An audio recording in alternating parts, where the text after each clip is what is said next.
जय माता दी, जय माँ काली। आप सभी को कैसे हो आप सभी? मुझे आशा है कि आप सभी बहुत अच्छे होंगे और स्वस्थ होंगे। आप सभी पर माँ काली का आशीर्वाद और उनकी कृपा सदैव बनी रहे। आप सभी स्वस्थ रहें, खुश रहें और खुशहाल रहें। माता रानी से यही प्रार्थना है आप सभी के लिए। एक बार फिर से एक नई जानकारी के साथ मैं आप सभी का स्वागत करती हूँ आपके अपने YouTube चैनल पर, जहां मैं आप सभी के प्रश्नों के उत्तर देती हूँ, जहां मैं आपको माँ की भक्ति से जुड़ी, माँ को पाने का सरल रास्ता बताती हूँ। जो ना तंत्र को मानता है, जो ना मंत्र को मानता है, जो सिर्फ भक्त है, ये चैनल उनके लिए है। ठीक है। और 10,000 लोगों का हमारा जो परिवार है, श्री वैष्णव कालका धाम का जो परिवार है, वो 10,000 लोगों का पूरा हो चुका है। इसी प्रकार अपना प्यार देती रहिए मुझे। और जो मेरा उद्देश्य था इस चैनल को बनाने का, उसे पूरा करने में आप सब मेरी मदद करिए। आप जानते हैं, ये चैनल बनाने का मेरा उद्देश्य था कि मैं लोगों को बता सकूं कि माता काली असलियत में क्या है। माता काली के बारे में बहुत लोगों ने एक अलग ही फिल्म बना के रखी है कि वो तंत्र मंत्र की देवी है, उसकी पूजा करने से घर में लड़ाई झगड़े होते हैं, उसकी सेवा एक आम व्यक्ति नहीं कर सकता। तो इन सब चीजों को दूर करने के लिए मैंने ये सेकंड चैनल बनाया था, जहां मैंने आपको अपनी स्टोरी भी बताई है। तो इसी प्रकार सपोर्ट करते रहिए। और हाँ, एक चीज मैं आपको बताना चाहती हूँ कि मैंने जो नंबर अभी कुछ टाइम पहले अपना पब्लिक किया था 6262116068, इस नंबर को अब मैं नहीं चलाती हूँ। मतलब मुझे पता था कि जब मैं ये नंबर पब्लिक करूंगी तो मुझे बहुत सारे लोग मैसेज करेंगे आके अपनी समस्याओं को लेकर, जिन्हें देखना मेरी दो आंखों से असंभव है, आप भी जानते हैं। तो अगर आप लोग मुझसे बात करना चाहते हैं, डायरेक्ट मुझसे बात करना चाहते हैं, तो आपको टेलीग्राम पर आना होगा। ठीक है। और अगर माँ चाहेगी तो आप घूम फिर के टेलीग्राम पर मुझसे जुड़ ही जाएंगे, और माँ नहीं चाहेगी तो आप फिर भटकते रहेंगे। सच्ची और सीधी बात बता रही हूँ। और बहुत से लोग जो व्हाट्सएप पे मैसेज किए जा रहे हैं, मैंने पहले ही बोला था कि वो व्हाट्सएप का नंबर सिर्फ इसलिए है ताकि आप जो भी चीज ऑर्डर करें, राखी तो खैर राखी का ऑर्डर तो अब हम ले ही नहीं रहे हैं, क्योंकि अब राखी रक्षाबंधन तक समय पर आपके घर में नहीं पहुंच पाएगी। लेकिन जिन लोगों की राखी अष्टमी तक बनती है, जन्माष्टमी तक बनती है, वो लोग राखी अगर ऑर्डर करना चाहते हैं तो 5 या 6 करें इकट्ठी, क्योंकि अब एक एक दो दो राखी को हम अभिमंत्रित करने नहीं बैठेंगे, क्योंकि जितनी राखियां हमने अभिमंत्रित की थी वो सारी की सारी निकल चुकी हैं। जिसमें से एक राखी मैंने अपने गले में ये पहनी हुई है, ये देखिए। जिन लोगों ने राखियां ऑर्डर की है वो उस प्रकार अपने गले में भी पहन सकते हैं, जैसे कि मैंने पहन रखी है ये काली कवच। ठीक है। तो आप उस नंबर पे आके अपनी समस्या ना बताएं, क्योंकि उस नंबर को मैं नहीं देखती हूँ। मुझे पता था बहुत सारे लोग मैसेज करेंगे।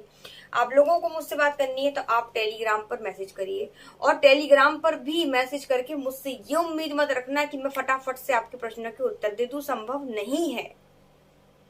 2 दिन, 3 दिन, 5 दिन, 7 दिन भी लग सकते हैं आपके प्रश्न का उत्तर देने में, क्योंकि आप समझिए मेरी दिनचर्या एक आम इंसान की तरह नहीं है। कल क्या क्या काम करना है उसकी रूपरेखा मुझे 1-2 दिन पहले ही बना के रखनी पड़ती है। माँ ने मुझे सिर्फ एक काम नहीं दिया, माँ ने मुझे बहुत सारे काम दे रखे हैं। और अभी मैं इतनी सी हूँ, समझ जाइए। आपको आपके प्रश्नों के उत्तर मिल जाया करेंगे, लेकिन आप थोड़ी सी सब्र, शांति और धैर्य बनाकर रखिए। ठीक है।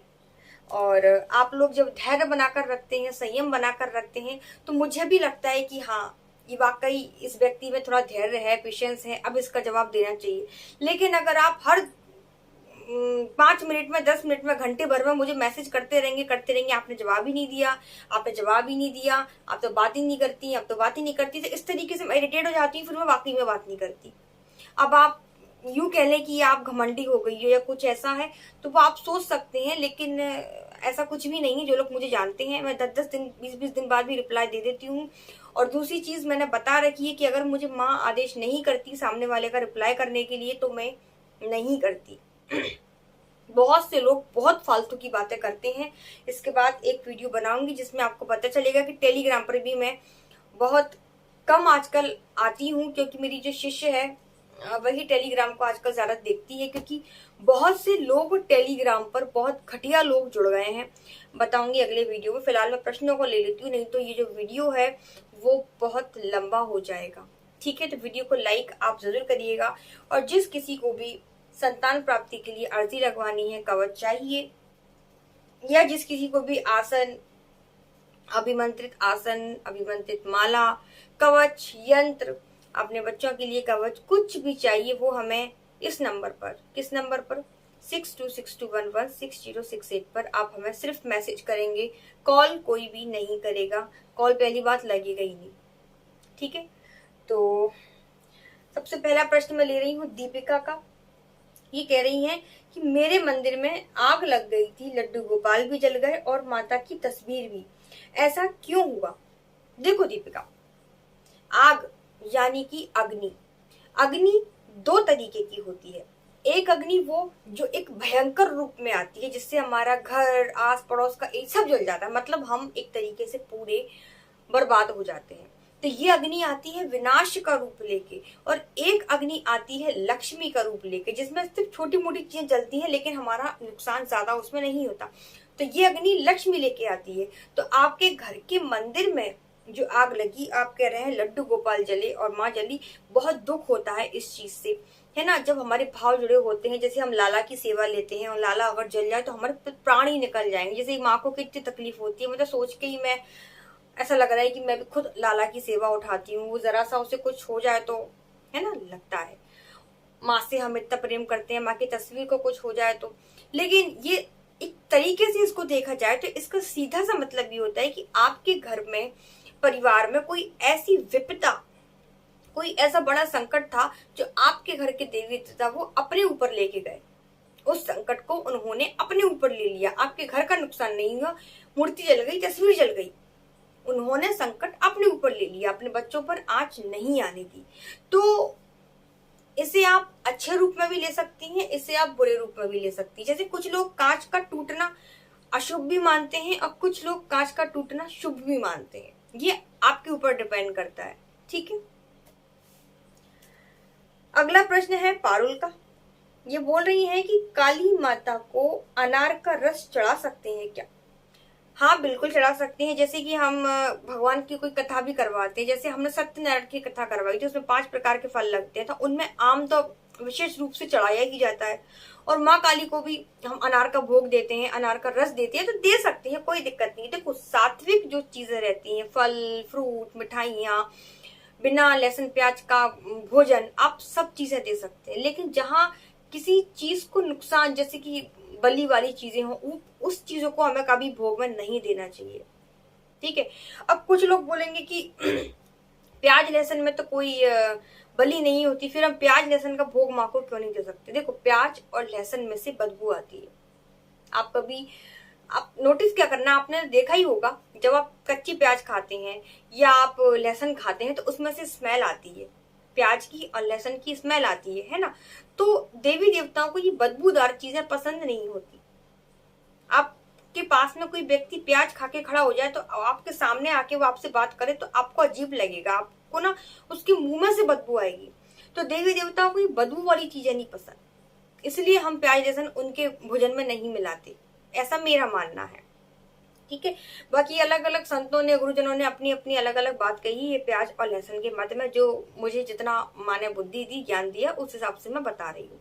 ठीक है, तो अनार का भोग आप दे सकते हैं, इसमें कोई मनाही नहीं है। एक माँ काली को केले का भोग भी लगाया जाता है, तो आप केले का भोग भी माँ को दे सकती हैं। अगला प्रश्न है धीरेन्द्र का। माँ कामाख्या का मंत्र बिना गुरु के कर सकता हूँ क्या?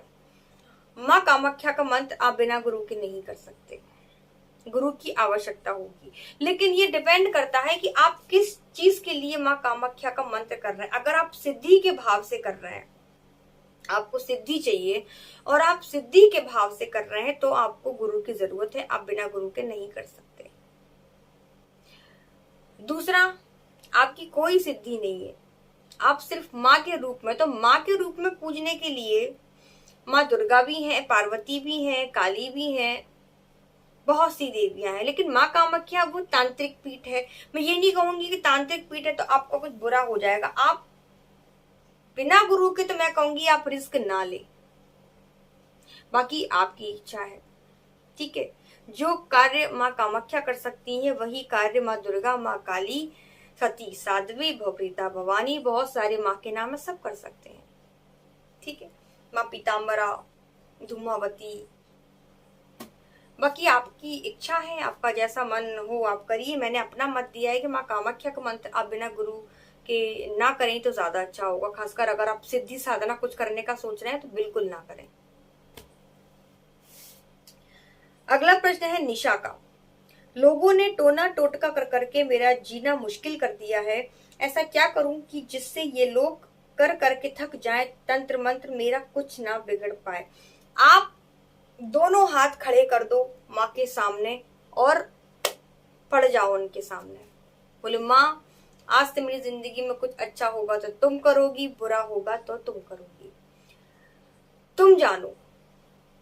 माँ के प्रति पूर्ण समर्पित हो जाओ, आपका बाल भी बांका नहीं होगा। कितना भी बड़ा तांत्रिक हो, आपका कुछ नहीं बिगाड़ सकता। देखिए तंत्र हमारे ऊपर कब असर करता है, मैं आपको सच्ची बात बताऊं, अगर आप भगवान के भक्त हैं, आपने कभी किसी का बुरा नहीं करा, तो आपके ऊपर तंत्र असर कर ही नहीं सकता। लेकिन आपके कुछ पूर्व जन्म के या इस जन्म के कुछ पाप हैं जो इकट्ठे हो गए हैं। आपके जब बहुत सारे पाप इकट्ठे हो जाते हैं और जब सामने वाला व्यक्ति आप पर तंत्र करता है, तो ये तांत्रिक एक जरिया बन जाता है और आपका कर्म निकलने के लिए आप उस पाप का आप जो भोगेंगे उसको पूर्ण होने के लिए, कैसे कहूं मैं, आपको समझाना नहीं आ रहा, ये तांत्रिक एक जरिया बन जाएगा और आप सोचेंगे कि आपके ऊपर जो है तंत्र कर दिया इसलिए आप परेशान है। नहीं, तंत्र से आप परेशान नहीं है, ये आपके जो पाप इकट्ठे हो गए हैं सारे, वो आपको परेशान कर रहे हैं, इसीलिए आप पर तंत्र भी असर कर गया। लेकिन आपका कोई पाप नहीं बच रहा, आपकी कोई चीज नहीं बच रही, फिर सामने वाले व्यक्ति आपको कितना भी करता रहे, कितना भी करता रहे, आपका एक रोम नहीं झड़ा पाएगा, यकीन मानिएगा। ब्रह्मांड में किसी की औकात नहीं जो भगवान के बच्चों को परेशान कर ले, समझे। तो पूर्ण समर्पित हो जाओ, माँ से बोल दो माँ तुम्हारे ये तो मर जाएंगे, कुछ नहीं होगा, यकीन मानिएगा कुछ नहीं होगा। और कभी भी जीवन में कोई भी समस्या आए ना, तो ये मत बोलना कि हम ये मंत्र सिद्धि कर लें या हम ये कर लें तो हमारी समस्या खत्म हो जाएगी। नहीं, तुम दुनिया के पाठ कर लेना, तुम दुनिया के मंत्र जाप कर लेना, माँ की प्राप्ति तुमको कभी नहीं होगी। माँ की प्राप्ति अगर तुम करना चाहते हो, माँ को पाना चाहते हो, उनका प्रेम देखना चाहते हो ना, अभी तो तुमने अपनी ही माँ का प्रेम देखा है कि तुम्हारी माँ तुमसे कितना प्रेम करती है, लेकिन इस जगत जननी का अगर तुम प्रेम देखना चाहते हो, इस देवी का, इस अंबिका का, इस जगदम्बिका का अगर आप प्रेम देखना चाहते हो, जो पूरे संसार की माँ है, जिसे देवता भी माँ बोलते हैं, जिसे भगवान भी माँ बोलते हैं, उसकी ममता अगर देखना चाहते हो तो सिर्फ रो देना, यहाँ दिल से भाव से रोना आना चाहिए। जब ये निकलेगा तो फिर यूं देखना आपकी जिंदगी में क्या चमत्कार होता है। मंत्र वंत्र, ये चालीसा और ये स्त्रोत फलाना, इन कुछ नहीं होता इन चीजों से, यकीन मानिएगा। जितनी ताकत आपके भाव, आपके आंसुओं में है, उतनी ताकत किसी चीज में नहीं है, यकीन मानिएगा। ठीक है, अगला प्रश्न है प्रकाश यादव का। ये कह रहे हैं कि दीदी माता की सवारी कढ़ाई क्यों मांगती है, संकट काटने के बाद या मनोकामना पूरी होने के बाद कढ़ाई देना क्यों जरूरी है। देखो, जब हमारा कोई बहुत बड़ा काम अटक जाता है तो हम किसी दरबार में जाते हैं, मान लीजिए माता काली के दरबार में गए, अब बोलते हैं कि माता रानी हमारा ये काम हो जाए तो हम इतना इतना भोग आपको या इतनी इतनी कढ़ाई, आपको जो भी आप मन्नत मांगते हो वो माँ से करते हो। अब माँ, देखो, एक तो आप उनको माँ भी बोल रहे हो, दूसरा आप वचन भी भर रहे हो। क्या आप अपनी माँ से जब कोई भी चीज मांगते हो तो क्या आप अपनी माँ से बोलते हो कि माँ तू मेरा ये काम कर तो मैं तुझे ये दूंगा? नहीं, आप सिर्फ मांगते हो। लेकिन आप इस माँ के सामने आकर क्या करते हो, माँ तू मेरा ये काम कर दे तो मैं तेरा ये काम कर दूंगा। अब माँ काली अपने वचन की बड़ी पक्की होती है। माँ काली नहीं, कोई भी देवी देवता हो, अगर आपने उनके आगे वचन कर दिया तो देवी देवता अपने वचन पर अड़ जाते हैं। या तो आप वचन करो मत, करो तो उसे पूरा करो। अब माता के सामने आप गए, आपने बोल दिया कि माँ मेरी झोली भर देना, मैं मंदिर में 51,000 21,000 या आपको सोने का छत्र या आपका श्रृंगार कुछ भी करूंगा, आपने बोल दिया माँ से, ठीक है। जब माँ ने आपकी बात का मान रख के माँ ने आपकी मनोकामना पूर्ण कर दी, अब आप जब वचन भूलोगे तो वो आपको याद दिलाएगी कि तूने ऐसा वचन किया था, उसे पूरा कर। और जब आप नहीं करोगे, आप अपने वचन से मुकरोगे, तो फिर माँ आपके गले में से निकलवा लेगी, समझ रहे हैं, फिर वो शक्ति का रूप ले लेगी। तो वचन से कभी मुकरना नहीं चाहिए, ठीक है। और मैं तो कहूँ कि आपकी माँ आपके लिए इतना कर रही है, इतना कर रही है, आप इतने में से इतना सा उसे दे देंगे तो क्या फर्क पड़ेगा। माँ कभी किसी का रखती नहीं है, यूं 10 भुजाओं को फैलाकर लुटाकर आशीर्वाद देती है।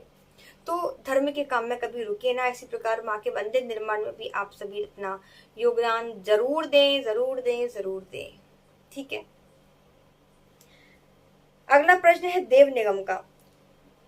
पहले देवी मुझे सब बताती थी, अब बिल्कुल भी आभास नहीं होता, क्या करूं? सिर्फ भक्ति करो, सिर्फ भक्ति करो, ठीक है। जब माँ ने आपको आभास कराया, अपनी चीजों के अनुभव दिए, तो आपको और ज्यादा पूजा पाठ करना था, और भी ज्यादा।